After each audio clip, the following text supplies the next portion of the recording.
Bhabhar Radhanpur highway ઉપર આવેલા ખોડિયાર માતાજીના મંદિરે આપણા દેશના માનનીય પ્રધાનમંત્રી નરેન્દ્ર મોદીના જન્મદિવસ 17 સપ્ટેમ્બરથી 2 ઓક્ટોબર સુધી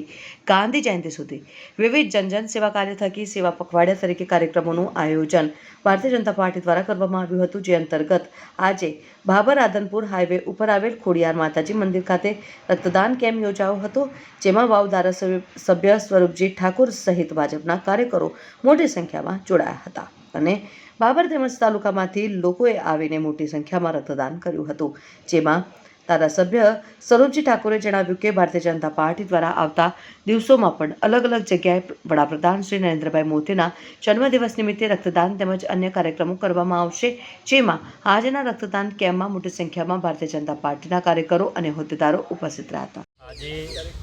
અમારા ભાભર તાલુકો અને ભાભર શહેર થકી આજે રક્તદાન કેમ્પ યોજવામાં આવ્યો છે, જે પ્રધાનમંત્રી શ્રી નરેન્દ્રભાઈ મોદી સાહેબના જન્મદિવસ નિમિત્તે અમને જે પખવાડિયાના કાર્યક્રમ કરવામાં આવ્યા છે એ નિમિત્તે આજે પણ અમે ભાભર તાલુકો અને ભાભર શહેર થકી આજે રક્તદાન કેમ્પ યોજાયો છે અને એક પખવાડિયું ચાલવાના કાર્યક્રમની અંદર અન્ય વિવિધ કાર્યક્રમો પણ મોદી સાહેબના જન્મદિવસ નિમિત્તે અમે ઉજવવાના છીએ, જેમ કે સાફ સફાઈ કરવાની હોય શહેરોની અંદર, ગામડાઓની અંદર મંદિરો સાફ સફાઈ કરવાના હોય, અન્ય વિવિધ કાર્યક્રમોને લક્ષી અમે પખવાડિયું કાર્યક્રમ આ મોદી સાહેબના જન્મદિવસ નિમિત્તે અમે કરવાના છીએ।